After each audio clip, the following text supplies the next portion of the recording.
नमस्कार मेरे प्यारे विद्यार्थियों, आपका बहुत बहुत स्वागत है श्री करनी एकेडमी के डिजिटल प्लेटफॉर्म पे।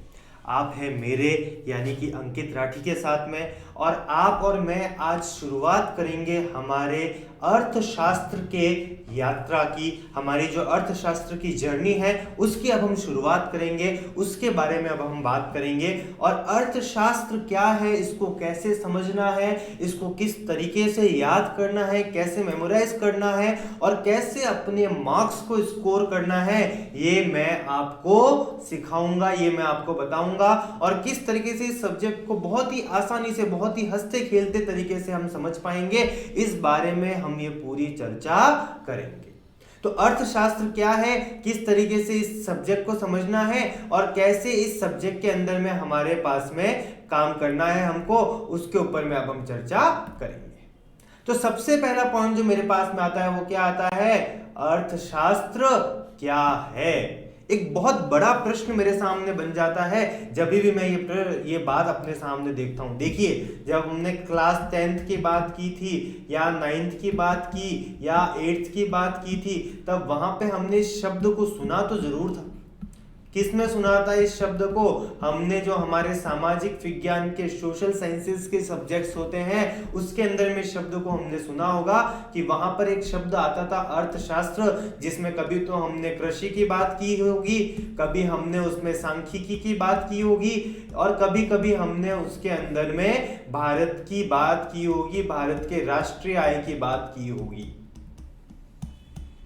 ये कुछ बातें हमने करी होगी कब, जब हमने इसको कब पढ़ा था, 9th 10th और 8th के अंदर में जब हमने सब्जेक्ट को पढ़ा था।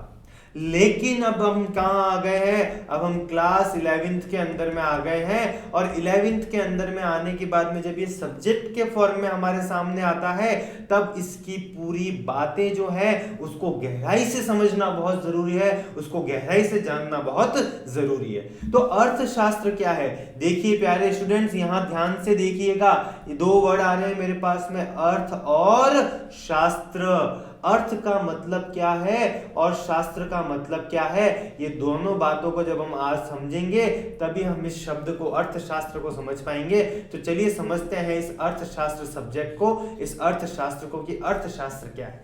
देखिए, यदि सामान्य भाषा में इसके शब्द का संधि विच्छेद हम करें तो अर्थ और शास्त्र, ऐसा दो शब्द हमारे सामने आते हैं। अर्थ का मतलब हम क्या करते हैं, अर्थ का मतलब हम लगाते हैं पैसे से, पैसा कह दीजिए, मनी कह दीजिए, या उसको कोई भी ऐसा साधन कह दीजिए जो किसे व्यक्त करता हो, हमारी क्रय क्षमता को व्यक्त करता हो। जी हाँ प्यारे विद्यार्थियों, किसको व्यक्त करता हो, क्रय क्षमता को व्यक्त करता हो, या वो चीज जिसके द्वारा हम क्या कर सके, हम क्रय कर सके, हम क्या कर सके, क्रय कर सके। तो अर्थ का मतलब क्या हुआ, पैसा, मनी, साधन, या हमारी जो क्रय क्षमता है उसको हमने किसका नाम दिया, उसको हमने अर्थ का नाम दिया। फिर शब्द आता है शास्त्र। शास्त्र भारतीय पद्धति के अंदर में उस चीज को कहा जाता है जिसके अंदर में कोई भी चीज की एक सिस्टमैटिक स्टडी रखी हो, एक पद्धति द्वारा उसका अध्ययन किया जाए, उसको हमने क्या कहा, शास्त्र कहा। माने एक पर्टिकुलर कोई पद्धति हो, उस पद्धति से अगर हम उसका अध्ययन करते हैं तो उसको हमने किसकी संज्ञा दी, शास्त्र की संज्ञा दी।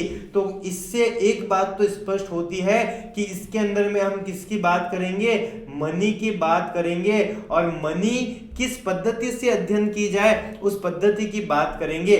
लेकिन ये बहुत ही सामान्य अर्थ हम बात कर रहे हैं। कैसी बात कर रहे हैं हम, बहुत ही ज्यादा सामान्य अर्थ की हम बात कर रहे हैं। लेकिन यदि इसी अर्थ को हमें एक सामान्य से हटाकर पूरे आर्थिक तरीके से समझना हो तो अब से इस अर्थ का मतलब केवल पैसा नहीं रह जाता है, इसके अंदर में सामाजिक क्रियाकलाप भी शामिल होते हैं। क्या क्या शामिल होते हैं, सामाजिक क्रियाकलाप। माने जो हमारे डे टू डे की रूटीन एक्टिविटीज हैं, उन रूटीन एक्टिविटीज को भी हम इसके अंदर में क्या करते हैं, हम इसके अंदर में शामिल करते हैं। तो इस अर्थ का मतलब क्या हो गया, पैसा, मनी, साधन, क्रय क्षमता, और शास्त्र का मतलब क्या हो गया, पद्धति या अध्ययन करना। तो अर्थशास्त्र का मतलब क्या हो गया कि जिस पद्धति से हम किसका अध्ययन करेंगे, वो सामाजिक क्रियाकलाप जिनके अंदर में क्या शामिल है, मनी शामिल है या साधन शामिल है, उन सामाजिक क्रियाकलापों का जब हम अध्ययन करेंगे उसे हमने क्या कहा, उसे हमने अर्थशास्त्र कहा। तो जब हम क्लास 11 तक पहुंच जाते हैं, हम क्लास 11 के अंदर में आते हैं, तब जाके अब हम अर्थशास्त्र के वृहद अर्थ को समझेंगे। हमने पहले जो अर्थ सुने होंगे या समझे होंगे वो कैसे रहे होंगे, संकीर्ण रहे होंगे। कैसे रहे होंगे, संकीर्ण। लेकिन अब हम जो अर्थ समझेंगे वो अर्थ अब कैसे हो जाएंगे, वृहद अर्थों पर अब हम बात करेंगे, वृहद अर्थों पर अब हम उसके ऊपर में चर्चा करेंगे। तो ये वृहद अर्थ क्या है, वृहद अर्थ के अंदर में हम उसकी पूरी संपूर्ण परिभाषा का वहां पर अध्ययन करेंगे। तो अर्थशास्त्र के माने, अर्थशास्त्र के बारे तो इतनी बात समझ में आती है कि वो शास्त्र माने वो पद्धतिबद्ध अध्ययन जिसके अंदर में हम साधन से संबंधित सामान्य एवं सामाजिक क्रियाकलापों का क्या करते हो, अध्ययन करते हो। तो अर्थशास्त्र के बारे इतनी बात तो आपको समझ आई होगी। तो अब इसको परिभाषा के तौर पर यदि हम देखें, इसको अगर हम वर्टिक्स फ्रॉम के अंदर में हम देखें तो ये अर्थशास्त्र का मतलब क्या हो गया। देखिए जरा, मनुष्य की आवश्यकताएं क्या है, असीमित है, किंतु इनकी तीव्रता में क्या पाया जाता है, अंतर पाया जाता है। अब ये आवश्यकता क्या है, इनकी तीव्रता क्या है, इस बात को हम समझते हैं तभी हम अर्थशास्त्र को समझ पाएंगे। देखिए, हम एक ब्लैंक स्क्रीन ले लेते हैं और उस ब्लैंक स्क्रीन को लेके अब हम अपनी बात शुरू वहां पर करते हैं। चलिए, तो मैंने क्या कहा, अर्थशास्त्र में हमने किसकी बात करनी है, हमने इच्छा या फिर हमने किसकी बात करनी है, आवश्यकता की बात करनी है। किसकी बात करनी है, या तो इच्छा की बात करूं या किसकी बात करूं, आवश्यकता की बात करूं। तो आप तो अपने मन में यही कह रहे होंगे कि सर इच्छा और आवश्यकता तो एक जैसी ही बात है। नहीं प्यारे स्टूडेंट्स, इच्छा और आवश्यकता एक जैसी बात नहीं है, दोनों चीजें क्या है, अलग अलग है। इच्छा का मतलब तो ये होता है, क्योंकि इच्छा और आवश्यकता में कुछ पहले बारीक अंतर समझाता हूं, उसके बाद में इसका प्रामाणिक या पारिभाषिक अंतर मैं आपको समझाऊंगा। इच्छाएं क्या होती है, असीमित होती है। कैसी होती है, असीमित होती है। और आवश्यकता कैसी होती है मेरे पास में, सीमित। आवश्यकता कैसी होती है मेरे पास में, सीमित। और इच्छाएं कैसी होती है, असीमित। कैसी होती है, असीमित। माफ कीजिएगा, थोड़ा सा शब्द के अंदर में गड़बड़ी की। इच्छा कैसी होती है, असीमित, और आवश्यकता कैसी होती है मेरे पास में, सीमित। तो ये जो असीमित और सीमित आवश्यकता मेरे पास में आ जाती है, इसके अंदर में मुझे ये देखना पड़ेगा कि वो इच्छाएं जिनको मैं पूरी कर सकता हूं, जिनको पूरी करने के लिए मेरे पास में साधन है, उन साधनों को मैं क्या मान लूंगा, यूज करते हुए इसको मैंने किसका नाम दे दिया, आवश्यकता का नाम दे दिया। ठीक है, चलिए वापस से परिभाषा के ऊपर में चलते हैं। तो मनुष्य की आवश्यकताएं क्या है, असीमित है, किंतु इनकी तीव्रता में क्या होता है, अंतर पाया जाता है।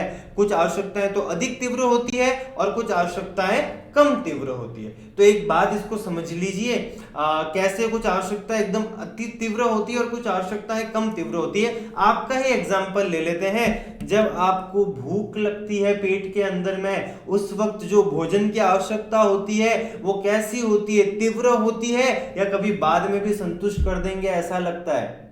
जब भूख लगेगी तब तो तुरंत भोजन करना पड़ेगा ना, तो वो आवश्यकता कैसी हो गई, वो आवश्यकता तीव्र हो गई। मुझे कहीं जाके ट्रेन पकड़नी है, मुझे कोई बस पकड़नी है और उसके लिए मुझे कोई व्हीकल चाहिए, तो उस वक्त व्हीकल की आवश्यकता मेरे लिए तीव्र होगी या कम होगी, उस वक्त वो आवश्यकता मेरे लिए क्या होगी, तीव्र हो जाएगी।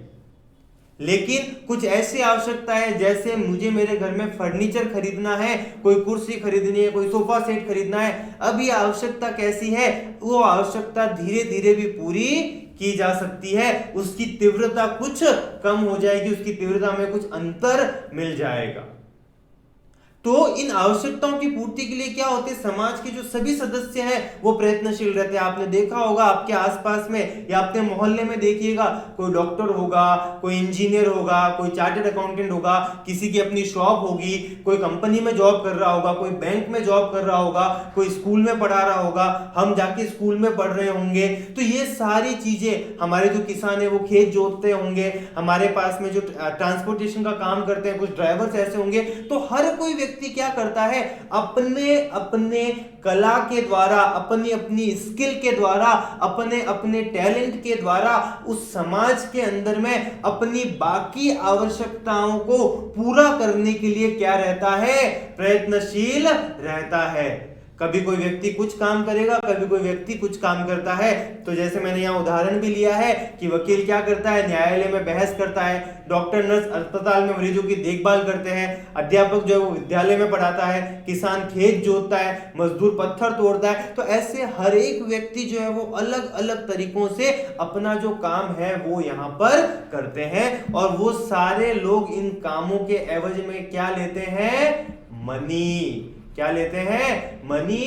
किस फॉर्मेट में लेते हैं, अपने पारिश्रमिक के रूप में। किसके रूप में लेते हैं, अपने पारिश्रमिक के रूप में। वो हर कोई अपनी इन सर्विसेज के लिए, इन चीजों के लिए, या जो काम वो आपके लिए कर रहे हैं, या दुकानदार अगर कुछ प्रोडक्ट आपके लिए बना रहा है, वो उन सब के लिए क्या करते हैं, आपसे पैसा लेते हैं, पारिश्रमिक लेते हैं। और ऐसे ही सारे ट्रांजैक्शंस, ऐसी सारी क्रियाएं जो किससे संबंधित हो, जो मनी से संबंधित हो, उनका तो हम विशेषकर अर्थशास्त्र में अध्ययन करेंगे ही करेंगे। हाँ, उसी के साथ साथ में हम मानवीय व्यवहार का भी वहां पर अध्ययन करेंगे। जो हमने बाद में इन परिभाषाओं को विस्तार से जब हम समझेंगे तो हम मानवीय व्यवहार का भी वहां पर अध्ययन करेंगे।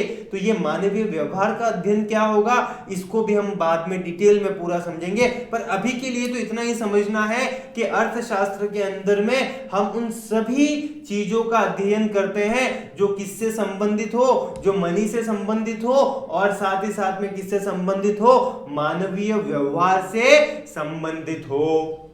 अब ये जब सारे अध्ययन हम करते हैं, इन अध्ययन को हम किसके बेसिस पर करते हैं, क्या वो चीज होती है जो अर्थशास्त्र के अध्ययन में एक टूल बनती है। क्या बनती है, एक टूल बनती है, एक हेल्प हमारे लिए बनती है। उस पर हम चर्चा करेंगे। चलिए अगली स्लाइड पर चलते हैं और देखते हैं।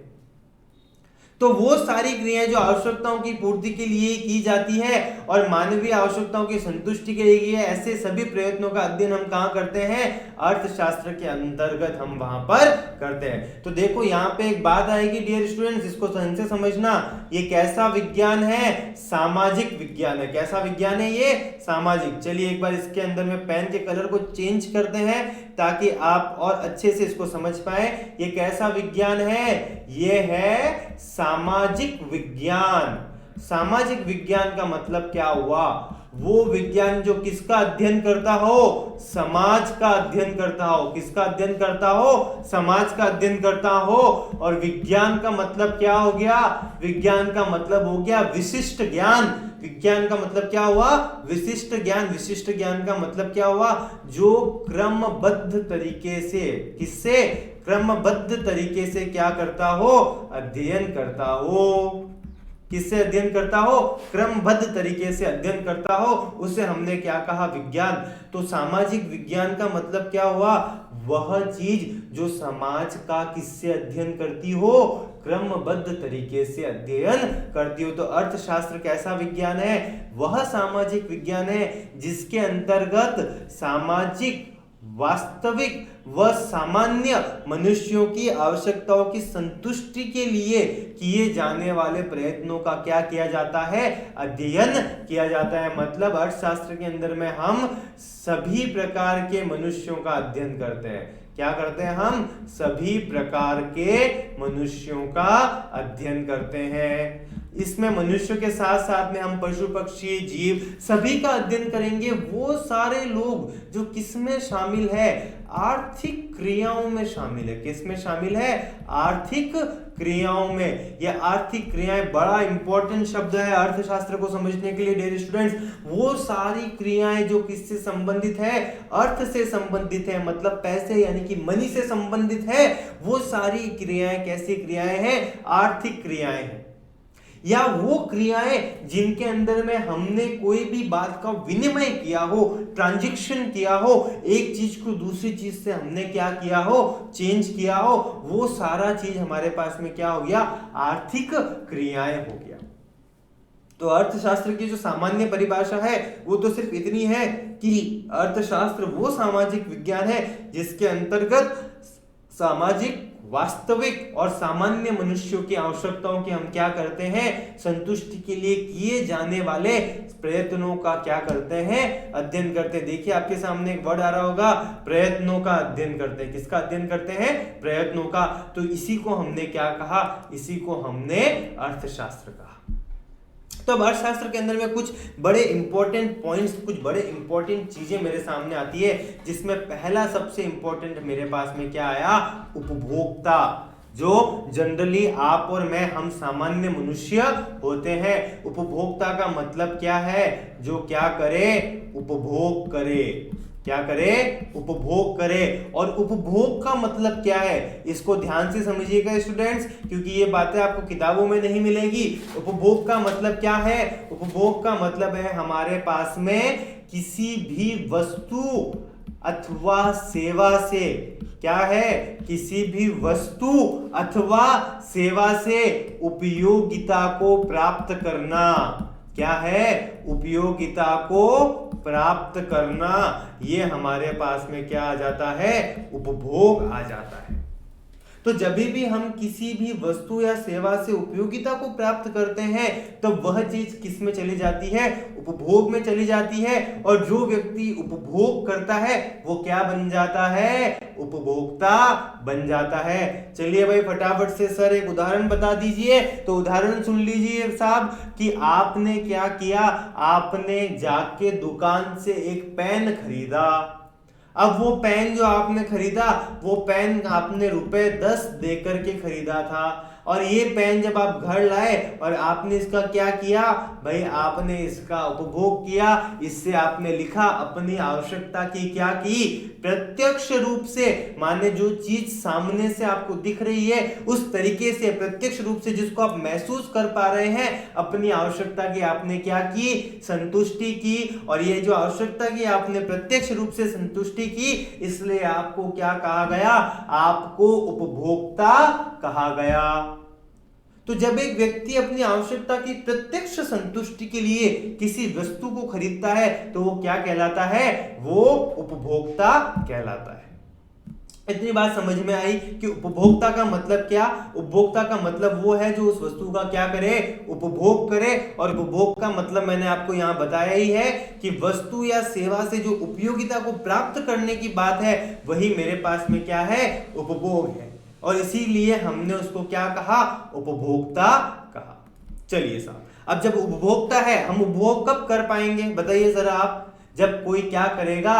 उत्पादन करेगा। तो इसके लिए हमें क्या चाहिए? उत्पादक चाहिए। उत्पादक माने इंग्लिश में अगर बोलूं तो मैं प्रोड्यूसर।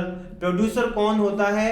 प्रोड्यूसर वो होता है जो क्या करता है? जो प्रोडक्शन करता है। क्या करता है? प्रोडक्शन करता है, माने क्या करता है? उत्पादन, है ना? तो उत्पादक वो व्यक्ति है जो अपने लाभ के लिए क्या करता है? वस्तुओं का उत्पादन करता है, परंतु साथ ही साथ वो क्या ध्यान रखता है? वो ये ध्यान रखता है कि उपभोक्ता के हितों का रक्षण हो, उपभोक्ता को वो चीज दी जाए जो उसे उपभोग करने के लिए आवश्यक हो, जो उसे उपभोग करने के लिए चाहिए। जब हम क्लास 12th में जाएंगे तब हम इस चीज को और अच्छे से एनालिसिस करेंगे कि उत्पादक जो है वो उत्पादन का निर्णय कैसे लेते हैं, किस प्रकार से वो इस निर्णय तक पहुंचते हैं कि हाँ मुझे क्या करना है? मुझे उत्पादन करना है। तो अभी तो इतना ही समझ लीजिए, उत्पादक का मतलब क्या है? उत्पादक वो व्यक्ति है जो अपने लाभ के लिए क्या करता है? वस्तुओं का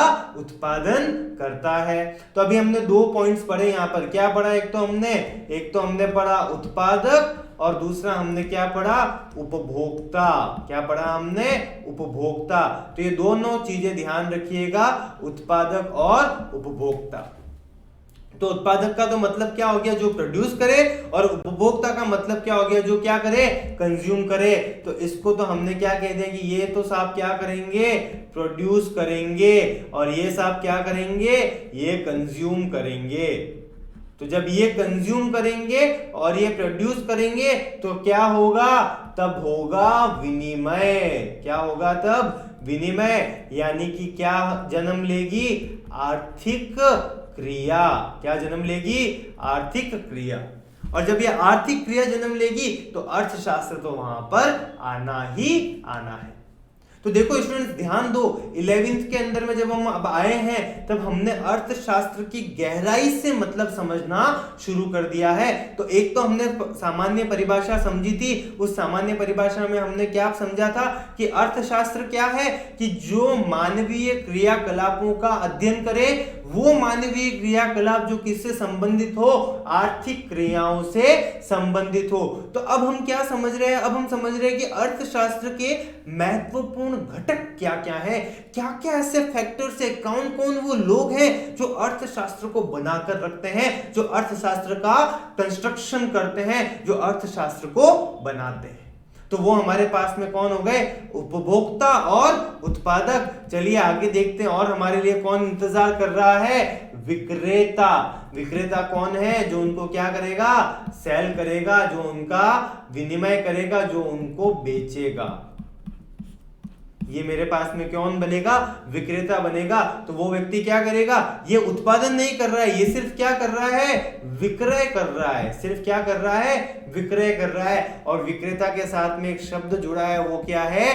क्रेता। क्रेता क्या करता है? क्रय करता है। तो विक्रेता तो करेगा विक्रय और क्रेता करेगा क्रय।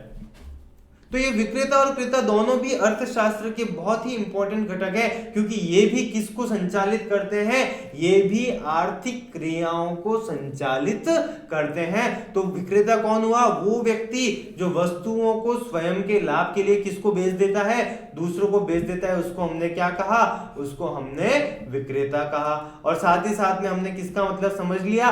क्रेता का मतलब समझ लिया। अब अगला पॉइंट जो मेरे पास में आता है वो आता है सेवाधारी। अभी तक के वीडियो के अंदर में जो हमने बात की है उससे इतना तो कनेक्शन आपको समझ में आ गया होगा कि मैं किन किन लोगों की बात कर रहा हूं। वो सारे लोग जो क्या करते हैं? आर्थिक क्रियाओं को पूर्ण करते हैं। क्या करते हैं? आर्थिक क्रियाओं को पूर्ण करते हैं, है ना। इन आर्थिक क्रियाओं को पूर्ण करने में कौन कौन से लोग हो गए? अभी तक हमने किसकी किसकी बात की भाई? फटाफट से बता दो। एक तो उत्पादक हो गया, और क्या हो गया साहब? उपभोक्ता हो गया, और कौन हो गया भाई हमारे पास में? हमारे पास में विक्रेता हो गया, और हमारे पास में कौन हो गया? हमारे पास में क्रेता हो गया। अब हमारे पास में क्या आ रहा है? अब हमारे पास में आ रहा है सेवाधारी। सेवाधारी कौन होते हैं अब उनको समझते हैं। चलिए साहब, तो डियर स्टूडेंट्स, वो व्यक्ति जो क्या करता है? नौकरी करता है और दूसरों के लिए कार्य करता है, उसे हमने क्या कहा? सेवाधारी। उसको हमने क्या कहा? सेवाधारी। मतलब वो सारे लोग जो जॉब करते हैं और उसके एवज में क्या लेते हैं? बताइए बताइए, मम्मी पापा को, भैया को, भाभी को, चाचा को, किसको कुछ मिलता तो है? जॉब करते हैं तब क्या मिलता है? जी हाँ, क्या मिलता है? सैलरी। सैलरी जब हमको मिलती है तो ये हमारे पास में वो लोग जो क्या लेते हैं? सैलरी लेते हैं या पारिश्रमिक लेते हैं। वो लोग कौन हो गए? वो लोग हो गए सेवाधारी। ठीक है। अब अगले पॉइंट के ऊपर में अगर हम चलते हैं तो और क्या हो गए? सेवा प्रदाता, है ना। तो वो व्यक्ति जो भुगतान लेकर अन्य व्यक्तियों को क्या करते हैं? सेवा प्रदान करते हैं। तो इनमें सेवा प्रदाता और सेवाधारी के अंदर में क्या अंतर है? देखिए, सेवाधारी क्या करते हैं? डायरेक्ट जो है वो सेवा प्रदान करे, ये जरूरी नहीं है ना। लेकिन सेवा प्रदाता जो है वो डायरेक्ट सर्विस प्रोवाइड करेगा, ये हमारे पास में सर्टेन है, ये हमारे पास में निश्चित है। तो जो सेवाधारी है वो डायरेक्ट करे ये जरूरी नहीं है, और जो हमारे पास में सेवा प्रदाता है वो डायरेक्ट करेगा ये सर्टेन है। जैसे डॉक्टर आपसे डायरेक्ट डील करेगा, वकील आपसे डायरेक्ट डील करता है, बैंकर्स है, टीचर्स है, तो इनको हम क्या कहते हैं? इनको हम सेवा प्रदाता कहते हैं। तो ये 6 शब्द जो मेरे पास में आए, क्या क्या है? फटाफट से बोल देना एक बार वापस। उत्पादक, उपभोक्ता, उसके बाद में विक्रेता, क्रेता, सेवाधारी और सेवा प्रदाता। ये तीनों 6 चीजें मिलकर अर्थशास्त्र में मुख्य रूप से किसका संचालन करती है? साहब, आर्थिक क्रियाओं का संचालन करती है। किसका संचालन करती है? आर्थिक क्रियाओं का। यह आर्थिक क्रियाओं का जो संचालन है, यह आर्थिक क्रियाओं का संचालन ही अर्थशास्त्र के अंदर में हम कंसीडर करते हैं, इन आर्थिक क्रियाओं को हम अर्थशास्त्र के अंदर में लेते हैं। तो परिभाषा याद कीजिए फिर से अर्थशास्त्र की, कि वो सारे मानवीय क्रियाकलाप या अर्थशास्त्र वो सामाजिक विज्ञान है जिसके अंदर में हम उन सभी मानवीय क्रियाकलापों का अध्ययन करते हैं जो किससे संबंधित हो, जो आर्थिक क्रियाओं से संबंधित हो। ठीक बात है। तो अब ये सारी चीजें जब मिल जाती है हमारे पास में, और हम अभी से किसकी बात कर रहे थे, आर्थिक क्रियाकलाप की हम बात कर रहे थे, आर्थिक क्रियाओं की बात कर रहे थे, और जब आर्थिक क्रियाओं की हम बात करते हैं तब हमारे पास में एक मुख्य चीज आती है जिसने हमें क्या कहा, आर्थिक समस्या। अब ये आर्थिक समस्या क्या है, किस तरीके से आर्थिक समस्या अपना कार्य करती है, किस तरीके से हम इस आर्थिक समस्या को समझें, उसको समझने से पहले इतनी बात तो समझ में आ गई कि अर्थशास्त्र में हम किसका अध्ययन करते हैं, आर्थिक क्रियाओं का अध्ययन करते हैं। तो अब आर्थिक समस्या क्या है, देखिए मैंने पहले भी बताया था, हमारी आवश्यकताएं कैसी है, असीमित है। आवश्यकता कैसी है हमारी, असीमित है, और संसाधन कैसे हैं, सीमित है। भाई एक उदाहरण ले लीजिए, फटाफट से एक एग्जांपल ले लीजिए। एग्जांपल के अंदर में देखिए जरा कि हमको क्या चाहिए, हमको चाहिए भाई एक आईफोन, क्या चाहिए, एक आईफोन, और क्या चाहिए, एक मस्त स्पोर्ट्स बाइक चाहिए, है ना, और क्या चाहिए मुझे, और मुझे चाहिए कि भाई मुझे अच्छे अच्छे ब्रांडेड शूज चाहिए, और क्या चाहिए कि मुझे और एक अच्छी सी ड्रेसेस चाहिए, है ना। तो ये सारी चीजें क्या हो गई, हमारी असीमित आवश्यकताएं हो गई, असीमित इच्छाएं हो गई, और हमारे पास में साधन के तौर पर क्या चीज, मनी क्या है, सीमित है। भाई पापा मम्मी पॉकेट मनी तो इतनी देते होंगे, तो अब ये सीमित जब साधन मेरे पास में होते हैं तो अब मैं क्या करता हूं, तब मैं उनका क्या करता हूं, वैकल्पिक प्रयोग करता हूं। कैसे करता हूं समझिएगा, मेरे पास में 1000 रुपए है, इन 1000 रुपए के साथ में मैं क्या कर सकता हूं, मैं अपने फोन का रिचार्ज कर सकता हूं, और मैं क्या कर सकता हूं, मैं उससे अपने लिए एक न्यू ड्रेस खरीद सकता हूं, और मैं क्या कर सकता हूं, मैं बुक्स खरीद सकता हूं, और मैं क्या कर सकता हूं, और मैं अपने लिए कुछ घंटों के लिए बाइक रेंट पर ले सकता हूं, मैं बहुत सारी चीजें कर सकता हूं। तो ये 1000 रुपए के क्या हो गए, वैकल्पिक प्रयोग हो गए। कैसे प्रयोग हो गए, वैकल्पिक प्रयोग हो गए। इसके कारण क्या होता है, हमारे पास में चुनाव की समस्या उत्पन्न होती है कि किसको चूज करे, कौन सी आवश्यकता को पहले संतुष्ट करे, कौन सी आवश्यकता को बाद में संतुष्ट करें। और ये जो चुनाव की समस्या मेरे पास में उत्पन्न होती है, इसी को मैंने क्या कहा, इसी को मैंने आर्थिक समस्या का नाम दिया है। तो इस आर्थिक समस्या को भी जब 12th क्लास में आएंगे तब और डिटेल के अंदर में पूरा समझेंगे, लेकिन अभी के लिए तो इतना ही समझ लें कि आर्थिक क्रियाओं के कारण, आर्थिक क्रियाओं के परिणाम स्वरूप हमारे सामने क्या उत्पन्न होती है, आर्थिक समस्याएं उत्पन्न होती है। और जब ये आर्थिक समस्याएं हमारे सामने उत्पन्न होती है तो ये आर्थिक समस्या ही अर्थशास्त्र की सबसे बड़ी बेसिक चीज जिसका हम स्टडी करते हैं, जो कि चयन की समस्या या चुनाव की समस्या, उसका अध्ययन करती है। ये इतनी बात आपको यहां तक समझ में आई। आगे के पॉइंट पर चलिए साहब, आगे के पॉइंट के ऊपर में चलते हैं। अब सांख्यिकी का मतलब समझते हैं। देखिए जब हमने पहले अर्थशास्त्र की बात की थी, अर्थशास्त्र में, इसको एक ब्लैंक स्क्रीन लेके मैं आपको समझाता हूं, उससे बहुत अच्छे से समझ में आएगा। देखिए हम जब क्लास 11th के अंदर में हैं और हमने किसकी बात की है, हमने की है साहब अर्थशास्त्र की बात। तब यहाँ पे अर्थशास्त्र हमें दो भागों में पढ़ना है, दो किताबों में हमको पढ़ना है। एक तो हमारे पास में भारतीय अर्थशास्त्र है और एक हमारे पास में सांख्यिकी है। तो आज जो हम शुरू कर रहे हैं वो हम शुरू कर रहे हैं सांख्यिकी वाली बुक। उसी के अंदर में हमारे पास में अर्थशास्त्र की परिभाषा थी। ये आपका चैप्टर नंबर 1 हमारे पास में आज शुरू हुआ है। और इस चैप्टर नंबर 1 के अंदर में अभी हमने क्या समझा है, अभी तक हमने अर्थशास्त्र का परिचय समझा है और साथ ही साथ में हमने ये समझा है कि अर्थशास्त्र को पढ़ने की आवश्यकता क्या है। ये दो चीजें हमने यहां पर आकर समझी है। तो ये अर्थशास्त्र के अंदर में आज जो हमने चीज शुरू की है वो तो इतनी की है, सांख्यिकी माने अर्थशास्त्र का परिचय, और फिर उसकी आवश्यकता तक हम यहां पर पहुंचे। तो ये इतनी बात हमने शुरू की है आज। तो चलिए वापस से अपनी स्लाइड के ऊपर में चलते हैं और इसको समझते हैं। तो अब सांख्यिकी को हम समझ रहे हैं, है ना। सांख्यिकी का मतलब क्या हो गया, सांख्यिकी के शब्द से आशय क्या है, सांख्यिकीय विज्ञान है, या क्या कह देंगे इसको, गणना का विज्ञान। क्या कह देंगे हम इसको, गणना का विज्ञान। तो एक वचन के रूप में तो सांख्यिकी का हमने इतना ही शब्द समझा है, इतना ही मतलब समझा है कि इसको हमने क्या कहा है, गणना का विज्ञान कहा है।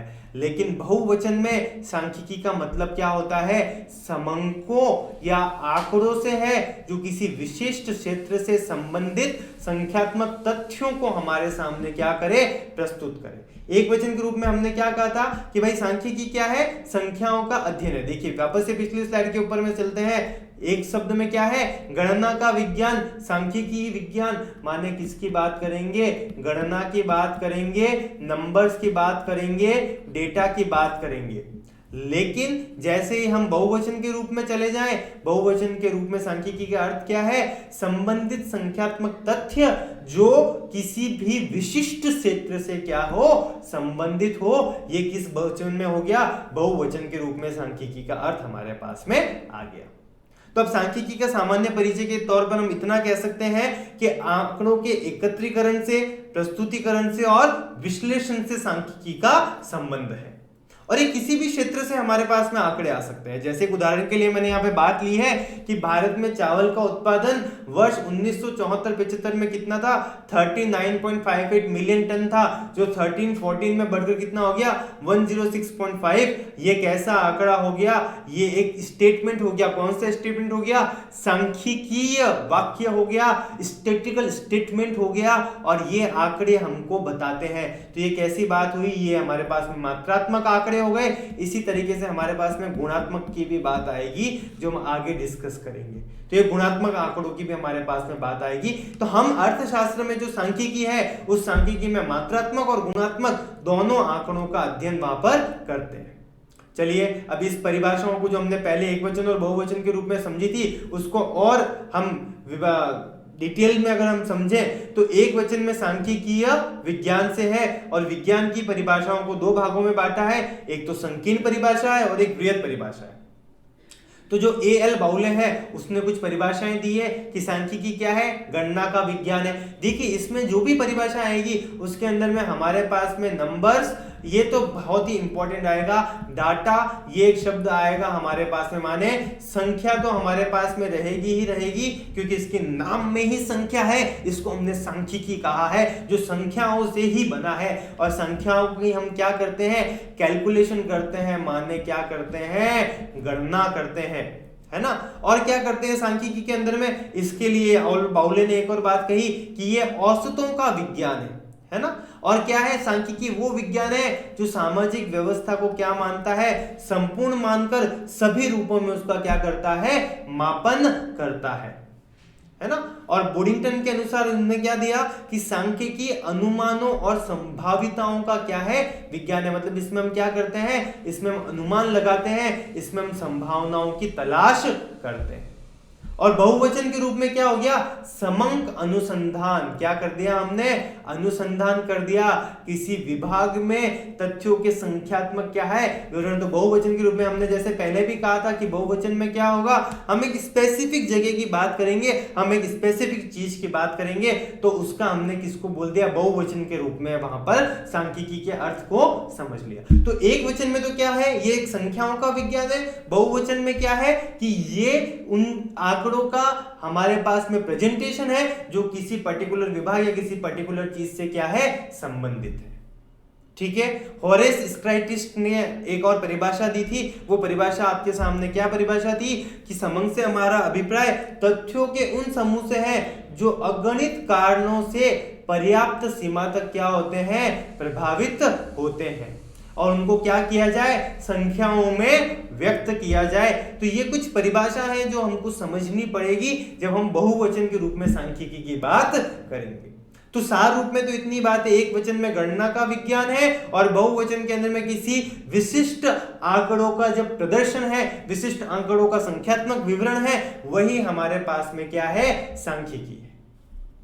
ये तो थी हमारे पास में कौन सी परिभाषा है, संकीर्ण परिभाषा है। अगर व्यापक परिभाषाओं की बात करें तो प्रोफेसर क्या लिखा है यहाँ पे हमने, किंग के अनुसार, किसके अनुसार, प्रोफेसर किंग के अनुसार, कि गणना तथा अनुमानों के संग्रह को विश्लेषण के आधार पर प्राप्त परिणामों से सामूहिक, प्राकृतिक अथवा सामाजिक घटनाओं पर निर्णय करने की रीति को क्या कहा, सांख्यिकीय विज्ञान कहा। अगर बहुत ही सरल शब्दों में इसको समझे, ये किसने कहा, प्रोफेसर किंग ने कहा। अगर इसको बहुत ही सरल शब्दों में हम समझें तो उसका मतलब तो सिर्फ इतना ही है कि जो गणना और अनुमानों के आधार पर हम किसी डेटा को एनालिसिस करते हैं, कोई गिवन चीज को एनालिसिस करते हैं, वो क्या है, वो हमारे पास में सांख्यिकी है। क्या है, सांख्यिकी। और सांख्यिकी विज्ञान का मतलब क्या हो गया, एक वचन के रूप में हम यहाँ पर बात कर रहे हैं। सेलिंगमैन के अनुसार सांख्यिकी वह विज्ञान है जो किसी विषय पर प्रकाश डालने के उद्देश्य से संग्रह किए गए आंकड़ों के संग्रहण, वर्गीकरण, प्रदर्शन, तुलना और व्याख्या करने की रीतियों का क्या करता है, विवेचन करता है। मतलब ये इनको प्रेजेंट करता है। क्या करता है, प्रेजेंट करता है, उनको प्रदर्शित करता है। ठीक है, चलिए आगे की इस पे चलते हैं। तो इन परिभाषाओं के आधार पर एक उपयुक्त परिभाषा जो हम दे सकते हैं वो सिर्फ इतनी है कि सांख्यिकी क्या है, एक विज्ञान और कला है जो सामाजिक, याद रखना डियर स्टूडेंट्स, सामाजिक, आर्थिक, प्राकृतिक और अन्य समस्याओं से संबंधित समंकों माने डेटा, आंकड़े, है ना, समंकों को क्या कहा, डेटा, आंकड़े, उनका संग्रहण, सारणीयन, प्रस्तुतिकरण, संबंध स्थापन, निवर्चन और पूर्वानुमान से संबंध रखती है। ये सारे हमारे आगे के चैप्टर्स हैं। ये सारी चीजें हम एक एक चैप्टर वाइज पढ़ेंगे, है ना। ये सारे संबंध स्थापन, निर्वचन, पूर्वानुमान, ये सारे हम चैप्टर्स के अंदर में पढ़ेंगे।